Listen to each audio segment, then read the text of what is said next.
Hi there, Sharon Horne-Ellstrom here. Let's talk about how to use primary emotions and feelings to supersize and grow our businesses.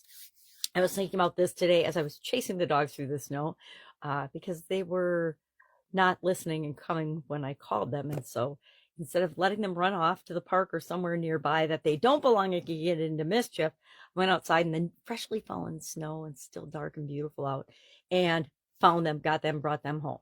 So what kind of emotions and feelings did I feel about that? Well, a little bit frustrated that I had to put on my coat and boots and go tromping through the snow to chase the dogs. But then I realized what a beautiful morning it was, and that normally I wouldn't be out pouncing and trouncing through the beautiful snow. So I took a kind of frustrating situation and turned it into something positive. We need to do that with our businesses all the time.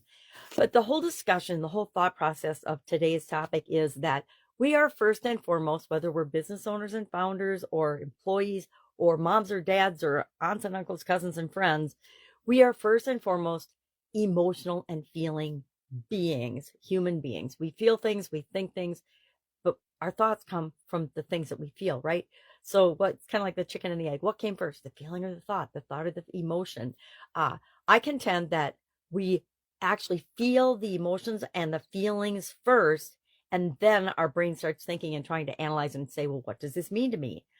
But we can use the fact that we're feeling and emotional beings in our favor as a competitive advantage for our business. Why? Well, number one, it's a foundation that we all have in common. So it's a way to relate to and understand first the people that we're here to serve better, and then actually serve them by understanding and relating to them on an emotional level, right? How many emotional advertisements have we seen in our lifetime? Literally tens of thousands, if not 100,000 or more.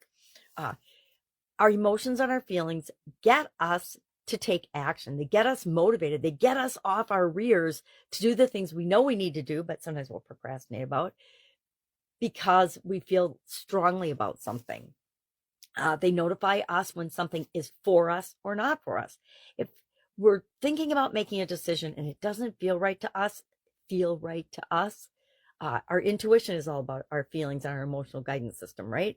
So if it doesn't feel right for us, guess what? That is the world telling you it is not either the right time or the right thing for us to do. I've learned over the years that every time I try to squash that down and not pay attention to how I feel about something or the spidey senses that I'm getting about a situation or a decision, if every time I've ever ignored that, it's turned out badly, because that was there to show me and tell me that something was not right yet. Maybe not, it wasn't necessarily not the right thing to do, but it wasn't the right time to do it.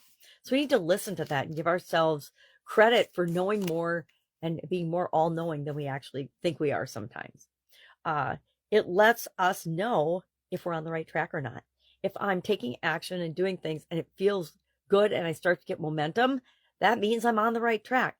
If I'm pushing and struggling and it's really hard to get anything done or accomplish in an area of my business, that means either I'm not the right person to be doing it, which is often the case, or it's not the right move for us right now.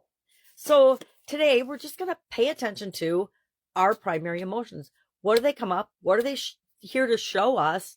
And what can we learn from that and apply to growing and building and supersizing our business? Love to know your take on this subject. Share in the comments below or direct message me.